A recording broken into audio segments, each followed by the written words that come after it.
पश्चिमी उत्तर प्रदेश में हाथी ने सियासी तापमान बढ़ा दिया है। हाथी की सवारी करके कई उम्मीदवार इस उम्मीद में निकले हैं कि उनकी नैया पार हो जाए। सुबह से कब रात हो जाती है पता ही नहीं चलता। बिजनौर लोकसभा का रामराज इलाका है, रात का वक्त है और बसपा उम्मीदवार हमारे साथ हैं चौधरी विजेंद्र सिंह। विजेंद्र जी, हाथी कौन सी चाल से चल रहा है बिजनौर में? हाथी तो मस्त आ रहा है, अब चिंगाड़ रहा है और उसकी चिंगाड़ दिल्ली पहुंच चुकी है। और अब हाथी जब चिंगाड़ता है तो और जब मस्त होकर चलता है तो नलके को तो उखाड़ के ले जाता है, फूल को दबा के चला जाता है और पंजा तो बस ताली बजाता रहता है जब हाथी आता है तो। अच्छा, तो मतलब ऐसी क्या चीजें हैं जो आपको लग रहा है कि हाथी को आप बता रहे हैं कि अब तो मदमस्त चाल से चिंगाड़ता वो चल रहा है? देखिए, जिसकी गिनती 13 लाख से शुरू होती हो तो मस्त हो गई। 13 लाख में हम हैं। ये जितने भी लोग यहाँ पर बिजनौर लोकसभा के अंदर हैं वो एक एक घर मेरा है। मैं हर घर में बसता हूँ और हर घर वाले मेरे दिल में बसते हैं। और जो समीकरण हमारे परिवार के हैं 13 लाख से भी ज़्यादा जो परिवार के सदस्य हैं, बड़ों का आशीर्वाद, छोटों का प्यार मेरे साथ है। अच्छा, मुकाबला किससे है? मुकाबला कहाँ है, अब कौन सा मुकाबला है यहाँ पर? बस जिसकी गिनती 13 लाख से शुरू होती हो और बाकी 4 लाख में सब लोग हों तो 4 लाख वाला मुकाबले में, 13 लाख वाला मुकाबले में है। तो 4 लाख किसके लिए कह रहे हैं आप? भाई चंदन तो 4 लाख से नीचे चाहिए। उन 4 वाले जो 4 लाख लोग वोटर बचते हैं वे 4 भी हमारी तरफ देख रहे हैं अब। क्योंकि जब जिसका कुनबा बड़ा हो, जिसका घर मजबूत हो, वे सारे लोग बड़े कुनबे के पास आते हैं। आपने देखा होगा, आप पैसे डाल लो, एक कहावत सुनी होगी, 1 रुपये डाल लो, 2 रुपये डाल लो, लेकिन जिसके पास ज़्यादा होते हैं 2 रुपये भी खींच के ले जाता है। तो हम तो सर्व समाज हैं। आज हमें पूरे ठाकुर समाज ने रामराज के अंदर 32 गांवों का समर्थन मिला। उनके अध्यक्ष, उनके महासचिव, उनके पूरे समाज ने एक तरफा अपना आशीर्वाद और विश्वास मेरे ऊपर दिखाया। लेकिन चंदन तो कह रहे हैं कि भाई नल और कमल और जो चंदन की खुशबू है वो तो बहुत दूर तक है, पूरे बिजनौर में फैल गई, कोई टिकेगा ही नहीं। 70 में हम, बाकी में सब। मुंगेरी लाल के हसीन सपने कोई भी देख सकता, कोई मना नहीं कर सकता। ये तो मैं कहता हूँ सब लोग क्षेत्र में जाएं। यहाँ पर जितने भी लोग मौजूद हैं, हो सकता है आप ये कहोगे ये हमारे लोग हैं, इसमें सब लोग हैं, बाहर के भी हैं, यहाँ के भी हैं। आप सबसे पूछ लो, किधर भी चले जाओ, चौधरी विजेंद्र सिंह जिंदाबाद, चौधरी विजेंद्र सिंह जिंदाबाद। और जो इंसान, जो शख्स मुस्लिमों को, दलितों को, समाज को धोखा दे देता हो, तो जो जनता होती है ना, अगर सर पे बैठाना जानती है तो पैरों की ठोकरों में भी डालना जानती है। किसके लिए कह रहे हैं आप ये बात? ये तो आपको पता है। चंदन साहब हैं, किसको बेच के गए, जनता ने किसने जिताया, कभी तक आए नहीं इस क्षेत्र में, तो इसलिए जनता पागल नहीं है। जनता जब तक आपके साथ है, जब तक आप उनके जज्बातों से नहीं खेलते। जब आप उनके जज्बातों से खेलते हो, उनको बेचने लगते हो, तो जनता आपको ठुकरा देती है। और दीपक सैनी भी हैं, वो भी तो कह रहे हैं मेरी तो साइकिल मजबूत है, इस बार तो पूरी मजबूती से सारी सड़कों पे दौड़ा रहा हूँ। देखिए, दीपक तो भाई है, साइकिल अपने चांदपुर में चला रहे, अच्छी बात है। तो दीपक भाई आराम से रहे, हमारे सहानुभूति है, हमारे अच्छे मित्र भी हैं, हमारे भाई भी हैं। रहे बात मुकाबले की, मुकाबले में पहले चंदन थे, अब कोई मुकाबले में नहीं। बताओ भाई, कोई है मुकाबले में? कोई मुकाबले में नहीं है। किसी भी चले जाओ, गांव में चले जाओ, मुसलमानों में इतना रोष है, जाके तो दिखाए। और चलो, मैं दावा करता हूँ और चैलेंज करता हूँ, मैं भी साथ चलता हूँ ऐसी, और वो भी साथ चले मीरापुर की जनता में एक साथ। कितने लोग, अच्छा, किसके बीच जाने की बात कर रहे हैं आप? जनता के बीच चले, ठाकुरों के समाज में मेरे साथ चल। 105 गांवों का समर्थन है, 105 गांवों का समर्थन ठाकुरों का एक तरफा, समाज ने एक तरफ किया, एक तरफा दिया। चले मुसलमानों में मेरे साथ।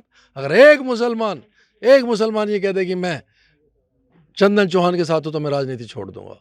मैं राजनीति बदले की नहीं करता, हम बदलाव की राजनीति में विश्वास करते हैं। हम आरोप प्रत्यारोप की राजनीति में विश्वास नहीं करते। हम केवल और केवल ये चाहते हैं कि बदलाव हो, सर्व समाज की स्थापना हो। और देखिए, कल बहन जी आई थी, पश्चिम उत्तर प्रदेश का नारा लगा के गई।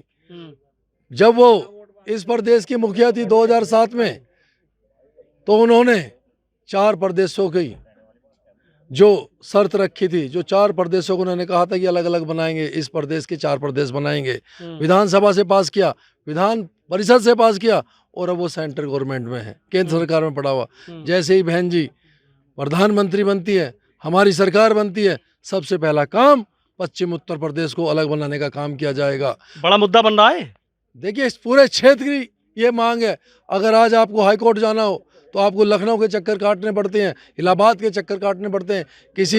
किसी भी डिपार्टमेंट में अगर आपको जाना हो, सबके मुख्यालय लखनऊ में और इलाहाबाद में है। और अगर पश्चिम उत्तर प्रदेश बनता है, जो बन के रहेगा अब, तो मुख्यालय आपके घर में होगा, मेरठ में होगा। यहाँ का विकास होगा और विकास की लहर घर से चलेगी। अभी मैं देख रहा था यहाँ पे भी आप बात कर रहे थे, तो इसे बड़ा मुद्दा बना रहे हैं। मतलब ये बात लोगों में लेके जा रहे हैं आप कि भाई पश्चिम उत्तर प्रदेश अलग राज्य बनाने की हम मांग कर रहे हैं।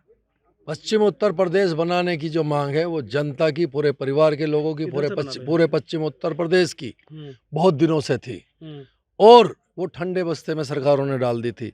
लेकिन अब पश्चिम उत्तर प्रदेश बन के रहेगा।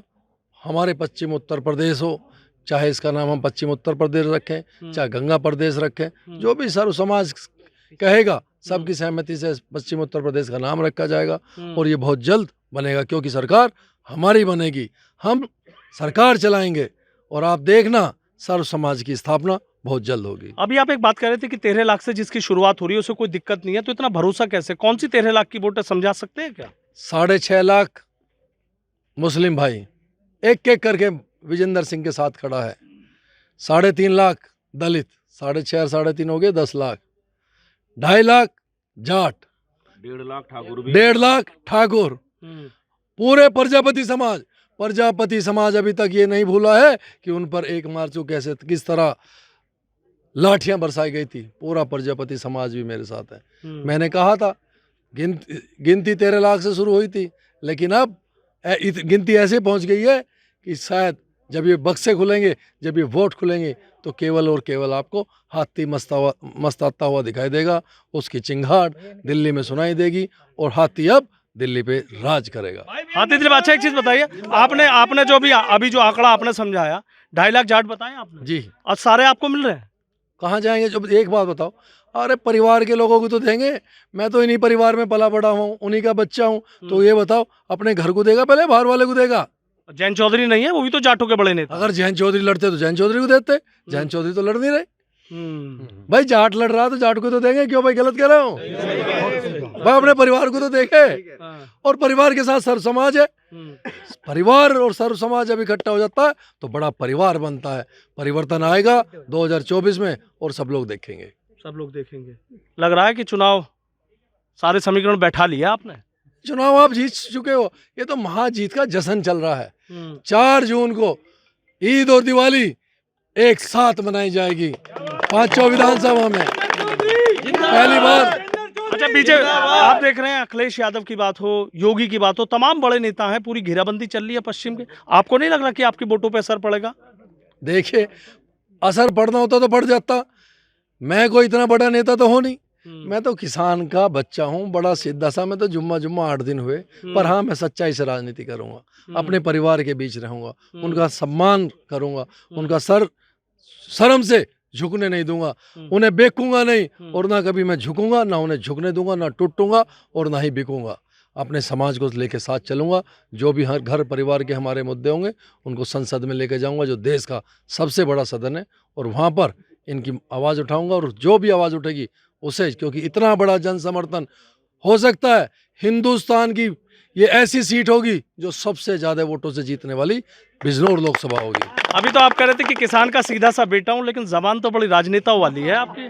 देखिए जब हम लोग तो चलते रह रहे हैं, जो ये हमें सिखा दे तो हम उसमें थोड़ी बहुत अच्छी जो चीज़ें रख लेते हैं, जो गंदी चीज़ें इनके ऊपर छोड़ देते हैं। हम कोई लड़ाई झगड़े में विश्वास नहीं रखते। हम तो कहते हैं भाई सब लोग इकट्ठे रहो, परिवार इकट्ठा रहे, सर्व समाज इकट्ठा रहे, सर्व धर्म इकट्ठा रहे। मैं तो सभी से कहता हूँ भाई एक खाट जरूर रख लेना जब मैं हूँ, और नहीं हो तो पड़ोसी से जरूर मांग लेना, रिजाई मांग लेना। पहले भी जब हमारी बहू बेटी की बहन की शादी होती थी तो पूरे गांव से खाट मांगी जाती थी, पूरे गांव से बिस्तरे मंगाए जाते थे। आज अभी भी वही चल रहा। दूध नहीं होता था, दूध भी मांगा जाता था। अभी भी कहीं पर ऐसा होता है, जब मैं रात को 12 बजे 2 बजे चला जाता हूँ तो पड़ोसी के दरवाजा खटखटा के दूध और चाय मंगाई जाती है और एक जगह बैठ के पी जाती है। अच्छा एक आखिरी सवाल मेरा ये है, क्या सोचा है बिजनौर के लिए? आप जो दावा कर रहे हैं कि भाई मैं जीतूंगा, दिल्ली हाथी पहुंच जाएगा, अगर हाथी दिल्ली पहुंचता तो बिजनौर के लिए क्या सोचा है? देखिए हाथी तो दिल्ली पहुंच चुका है, अब तो हम जश्न मना रहे हैं सब लोग जाके। आपने देखा होगा जितने दूसरे प्रत्याशी हैं, हवाइयाँ उड़ी हुई हैं उनके चेहरे की, और हम तो देसी मस्त बैठे हुए हैं, नहाए ना नहाओ ना धो ना कपड़े हवाइयाँ किसकी उड़ गई? चंदन की अच्छा, हवाइयाँ उड़ी हुई चेहरे की, देख लो, अब तो पता चलता है जीत में और हार में, चेहरे से पता लगता है। आप तो मीडिया वाले लोग, आपको तो इतना एक्सपीरियंस है समझ भाई, हमें कहाँ इतना एक्सपीरियंस है, पर चेहरा देख के तो गांव वाले बता ही देते हैं, हाँ भाई इसके चेहरे पे क्या चल रहा। तो चेहरा तो आपका भी बहुत कुछ कह रहा है। मेरा चेहरा तो देखो खिला हुआ है, देखो सब कह रहे। देखिए, सबसे बड़ी जो समस्या हमारे बिजनौर लोकसभा की है वो है खादर की। हसनापुर से लेकर और चांदपुर तक एक 12-14 किलोमीटर का टुकड़ा जो टूटा हुआ पड़ा है। बहन कुमारी मायावती जब इस प्रदेश की मुखिया बनी, उन्होंने वो रोड बनाई थी, उन्होंने इस बीच ये रास्ते को जोड़ने का काम किया था। जब से वो सरकार गई तब से किसी ने उसके ऊपर ध्यान नहीं दिया। बरसात होती है, पूरे गांव पानी में बह जाते हैं। रात को बुग्गी के ऊपर, बैलगाड़ी के ऊपर, ट्रैक्टर के ऊपर बैठ के रात बितानी पड़ती है बारिश के अंदर, क्योंकि घरों के अंदर पानी भर जाता है। गंगा मैया है, हम तो उनकी पूजा करते हैं, कभी वो 2 किलोमीटर इधर आ जाती है, कभी 2 किलोमीटर उधर चली जाती है। तो जैसी इधर आती है तो सारी फसल बर्बाद हो जाती है, कोई देखने वाला नहीं है। उसके अलावा बिजनौर जिला पश्चिम उत्तर प्रदेश में एक ऐसा जिला है जिसमें एक भी विश्वविद्यालय नहीं है, जिसके बारे में आज तक किसी ने नहीं सोचा। किसी भी समाज को अच्छा बनने के लिए 2 ही चीज़ों की जरूरत होती है, एक चिकित्सा और एक शिक्षा। अगर बच्चा स्वस्थ होगा तो मेहनत मजदूरी करके अपने परिवार का पालन पोषण कर लेगा, और अगर बच्चा शिक्षित होगा तो अपने परिवार के साथ साथ अपने रिश्तेदारों का, अपने पड़ोसियों का भी पालन पोषण कर सकता है। ये फ़र्क है केवल स्वस्थ में और शिक्षित में। और स्वस्थ और शिक्षित रहेगा तो अपने घर का, अपने समाज का, अपने क्षेत्र का, सबका विकास कर देगा। तो हम तो अपने परिवार की बात करते हैं, सबको शिक्षित बनाने की बात करते हैं, और उनके हाथ में कलम देना चाहते हैं, उनको ऐसी तालीम देना चाहते हैं कि वो हमारे समाज को आगे लेके बढ़े। ठीक है, बहुत बहुत शुक्रिया। तो देखिए, बसपा उम्मीदवार हैं और किस तरीके से चौधरी विजेंद्र सिंह दावा कर रहे हैं कि हाथी चिंगाड़ता हुआ दिल्ली की तरफ पहुंच जाएगा। अब इनके दावों में कितना दम है ये आने वाला वक्त तय करेगा, लेकिन हाँ इतना ज़रूर है कि मुकाबला किसी से नहीं मान रहे हैं और इशारों में पूरी बात भी कह रहे हैं।